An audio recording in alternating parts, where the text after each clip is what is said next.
5 on Your Side at 10 starts now. St. Louis police tried to curb crime downtown. I believe this is a start. But it's not a solution to a long-term problem. But this is a start to help.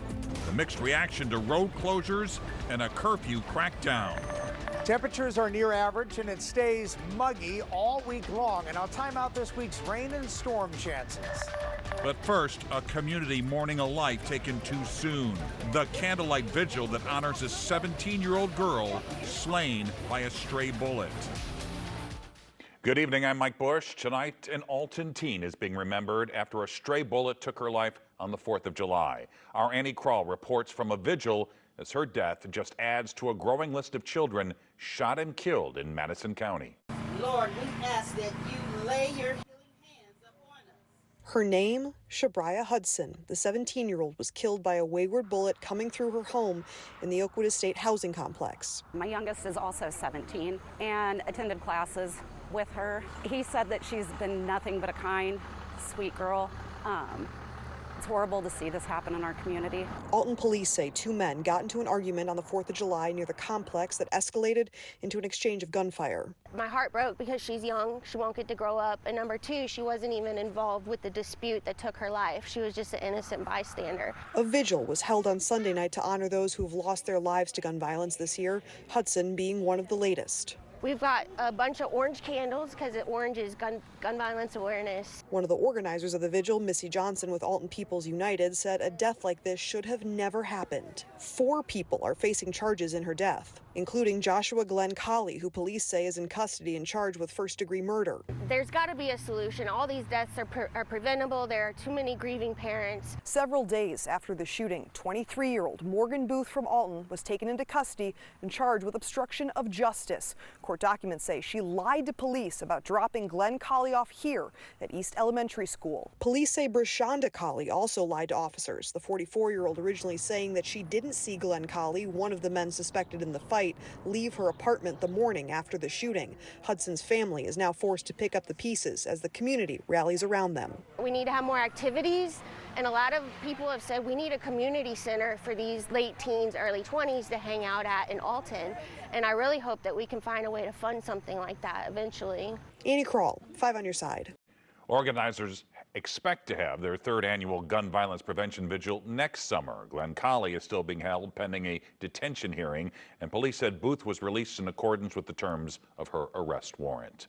Another Alton shooting left one person dead at a bar this morning. This happened at 3rd Shoot Bar and Grill on Fosterburg Road just after 1 this morning.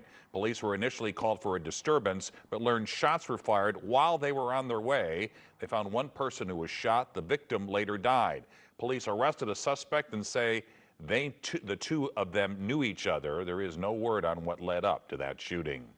A federal grand jury indicted a former kindergarten teacher from Farmington on 1 count of receipt of child sex abuse material. According to court documents, Erica Morton is accused of exchanging explicit videos over the social messaging app Kik. She pleaded not guilty last week. Morton was originally charged in St. Genevieve County. She's in the custody of U.S. Marshals. Well, storms are tapering off tonight, but there are still plenty of chances for rain later this week. Meteorologist Jim Castillo joins us now with our weather impact forecast. All right, yeah, this earlier today in the afternoon and evening, we had some big storms popping up and just downpours from northern parts of Jefferson County, 2.8 inches there. Southern parts of Madison County, about 3 inches, even around Flora, 3 inches. And look at southeastern St. Clair County, just southeast of New Athens, 4.6 inches of rain, and we're still seeing some rain. This is ground clutter around the St. Louis area, but down in our southern counties, Farmington has a couple showers and some rumbles of thunder still around Perry County and Perryville getting in on some very heavy downpours right at this point. Nothing severe, but definitely some lightning in there and some good rainfall rates coming down. Now that the ground is wet, some fog tonight, and some of that could be dense as we drop into the upper 60s to around 70. Now, coming up in Maine weather, we have another risk of some severe weather on Tuesday. A little bit more on this in just a few minutes. Tonight, we're getting a closer look at St. Louis Police's efforts to curb crime downtown. Police are conducting nightly closures along parts of Washington Avenue and reminding parents about a decades-old juvenile curfew. As our Mercedes McKay shows us, there are mixed feelings about the approach. If you're not going to be a responsible parent, we're going to hold you responsible. That was the message from St. Louis police before the city headed in to yet another summer weekend. This is a different approach that we're taking, again, starting that conversation with parents, but it is a real question. Parents, do you know what your kids are going to be doing tonight? The department cracking down on a juvenile curfew that's been in place since the 90s. A strategy some violence prevention advocates believe will just be a Band-Aid. If you're thinking about just reducing activity for a set period of time, then yeah, it may work, but it's not a solution to a long-term problem. But police are taking a different approach this year, adding that parents will be the ones responsible if their child violates the curfew, a method some community leaders have differing opinions on. The parents need to be held accountable because they should know where their kids are at all times, because right now we're going through a crisis. I know what they're intending to do, and that is to promote more parental involvement. But in some situations, that's almost virtually impossible to do based on the parental, the family construct, right? The parental construct. This weekend also marked the first time this summer officers closed the road between 12th and 14th Streets along Washington Avenue overnight, hoping to cut back on reckless driving in the city. Between Friday night and Sunday morning, St. Louis police told 5 on Your Side 2 juveniles and 2 adults were arrested as part of the downtown enforcement. 3 firearms were seized, 1 confiscated from a juvenile. While every group's approach is different, there's one thing they all have in common. Everybody's just pulling together to try to find solutions to stop this gun violence. Mercedes McKay, 5 on Your Side. So Washington Avenue will stay closed to traffic from 9 p.m. to 2 a.m. every Friday and Saturday. That's through the fall. The curfew times are from 12 a.m. to 6 a.m. from Friday to Saturday, and from 11 p.m. to 6 a.m. Sunday through Thursday. Well, this week marks 2 months since the deadly EF3 tornado tore through North St. Louis. And tomorrow, the St. Louis Public Library is lending a hand to survivors. You can find help at the DeVol Library parking lot off North Grand Boulevard from 4 to 6 p.m. You can pick up food and personal hygiene products there. You can also get crisis counseling and legal assistance. Tomorrow's event is part of a weekly community rebuilding series. Other events are planned for July 21st and 28th. From grind to gratitude. I just thought it was like a kind of cool job. The unusual summer side hustle. It was really disgusting. This teen uses to thank his teachers. He's always trying to look for ways to help people. So I want to give it back to you because you've taught me a lot. Long lines at Lambert. That line was wrapped all the way around the building. The mass exodus causing one of the busiest days of the year at the airport. Humidity is sticking around all week, plus our timeout shower and storm chances in the week ahead. Making a Difference is sponsored by Midwest Bank Center. Most teenagers are looking for ways to avoid taking out the trash. But in tonight's Making a Difference report, meet a 14-year-old who's turning garbage day into something meaningful. It's been said that one person's trash is another person's treasure. But in Edwardsville, Illinois, one teenager has discovered that sometimes one person's trash can become another person's calling. Meet Braden Fazio. At 14, most kids his age are sleeping in, gaming, or hanging with friends. But Braden, he found his summer hustle on TikTok. I came across this guy, his name is on TikTok is Super Clean Bins. He cleans trash cans for a living. So for his birthday, instead of asking for the latest gaming console, Braden made an unexpected request. He said, I want a power washer. And we're like, a power washer? And he said, yeah. He was like, I want to try this business of my own. Armed with his birthday power washer, Braden began riding his bike from house to house, charging $15 to clean 1 trash can and $25 for 2. The process involves pool chlorine, simple green, scrubbing, and pressure washing.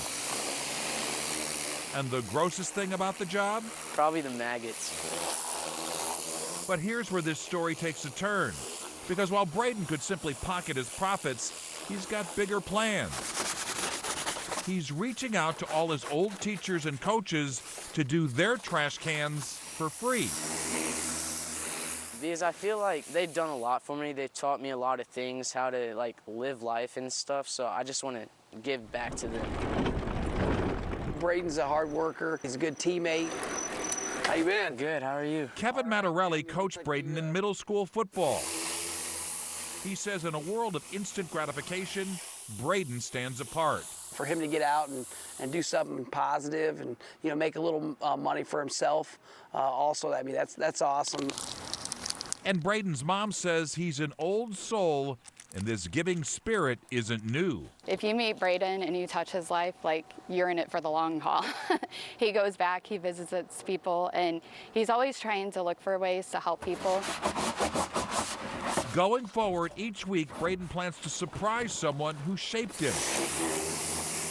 With a brush, a hose, and a thank you they didn't see coming. Thanks for having me today. Hey, thanks a lot. They look great. Yeah. We're very proud of him because Braden, like I said, he's an old soul and he's got a heart. Like, he thinks about everybody before himself.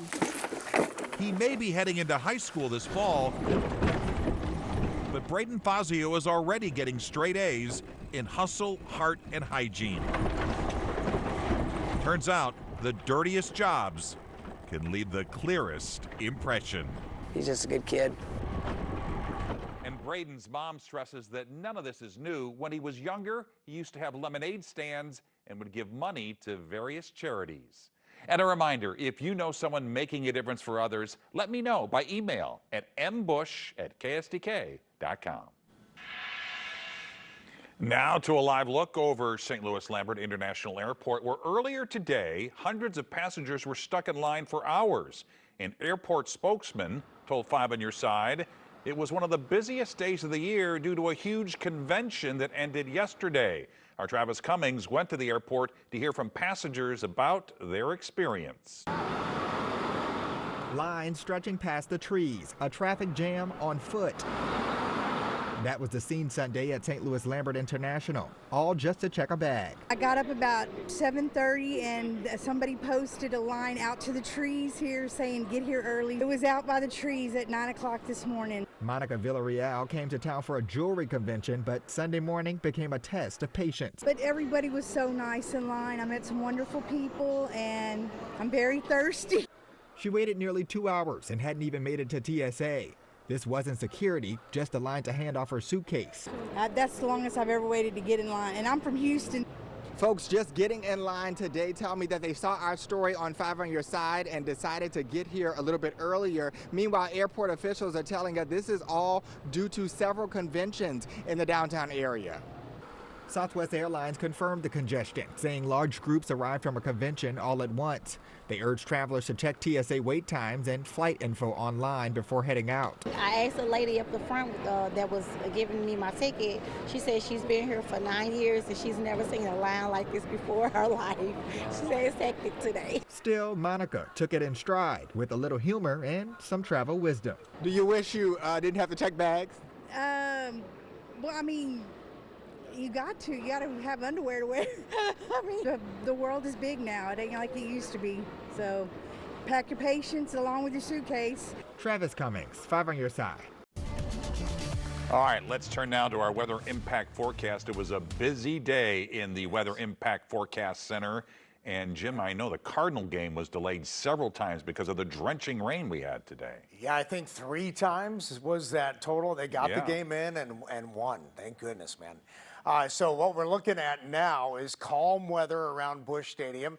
Now we'll see areas of fog. We had very heavy rain like Mike was talking about and some thunder and lightning. Still seeing a little bit in our southern counties. Look at Perry County right now. A lot of lightning right there along the Mississippi River and south and east of Chester and north and east of Perryville. A lot of downpours in here, but nothing severe. And then this new guy just popped up around Lesterville.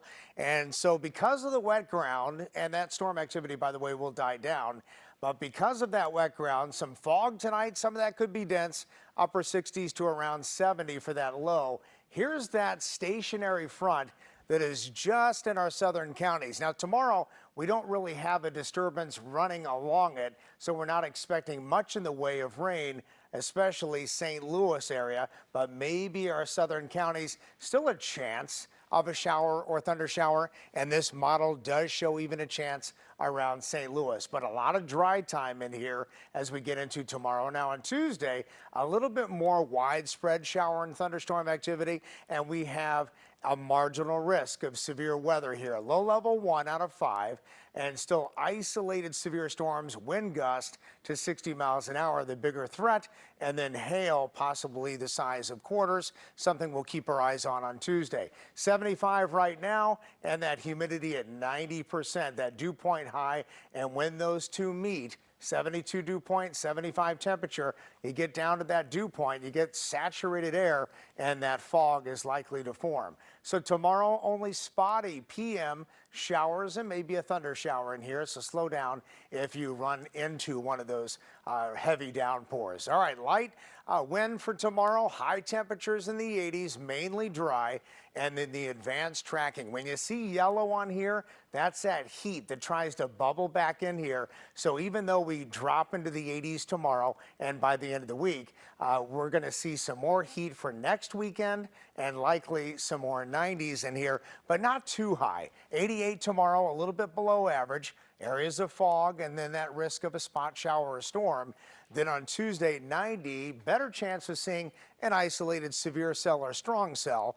Tuesday, scattered showers, 93, a little bit above average. And by Friday, we cool down to 89 and go right back up again, Mike, for the weekend. It's time to go on the move. I'm Paul Cook, your traffic guy from Today in St. Louis. IDOT has closed part of Interstate 5570 in Madison County. This closure for the interstate is going to be going that southbound westbound direction between Illinois 159 and Illinois 157 for these bridge repairs. The closure is expected to stay in place for another 2 weeks. So during that time, drivers should follow the marked detours, which is taking 255 to 162 to head that direction, especially if you're going towards the city. Access to that one at 162 and US 40 will remain open. Allow yourself some extra travel time, use the alternate routes, and reduce your speed. And they recommend putting that phone down. Of course, that is the law. Now, this is a big one. It is going to cause more problems and delays for your morning commute versus the afternoon. All lanes are scheduled to reopen July 28th. If things change, I will let you know. Stay safe out there. Paul Cook, 5 on your side. Rain fuels fast-moving waters in Texas. How this impacted responders from Missouri Task Force 1. More storms slammed central Texas today, a region already suffering from catastrophic flood damage. Ongoing rescues are underway in multiple counties, but some recovery missions were brought to a standstill as the rain continued to pour in. At least 161 people are still missing. Volunteers say they'll still keep looking for the missing for their families. I can't imagine the anguish that they must be feeling, especially the ones that are still looking. We want to bring their loved ones home so they can have closure, and that's the goal. There's no plan B. At least 129 people have been killed by the recent flooding. Now some Texas state leaders say they're focusing on pushing legislation to tackle flood threats. Severe weather and flooding forced Missouri Task Force 1 to put a pause on search and recovery efforts in Kerr County, Texas. The team was working alongside crews from other states, including Indiana and Virginia, along the Guadalupe River until severe weather rolled in.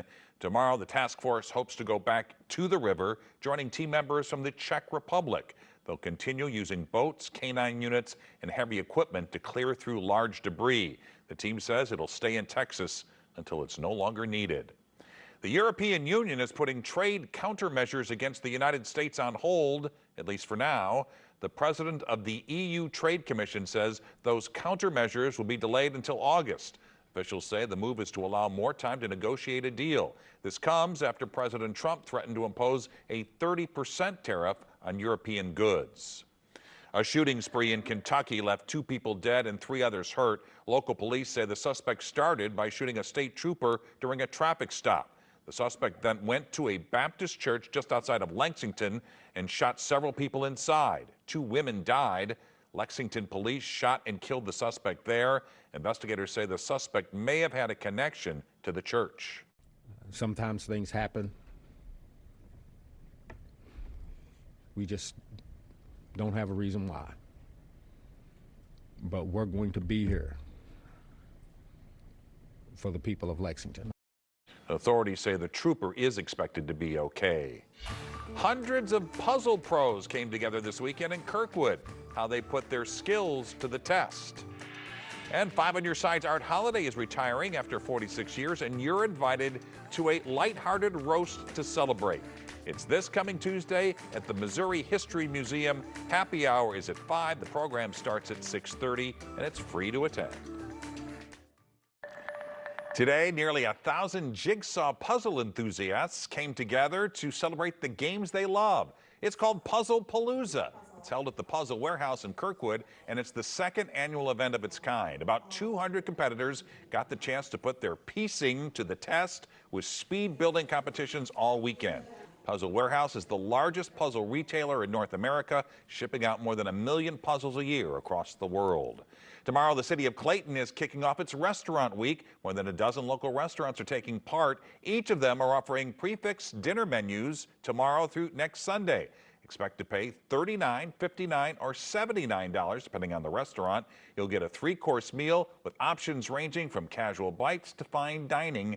Reservations are strongly encouraged. And we've got one final check of the weather impact forecast with Jim. All right, we're checking the radar again, and let's look at this heavy rain that's pushing through Perryville and also into southern portions of Illinois. Nothing severe, but some downpours and some lightning and a new cell that popped up just east of Lesterville. So there's some storms in our southern counties tonight. We'll see more as we get into this weekend.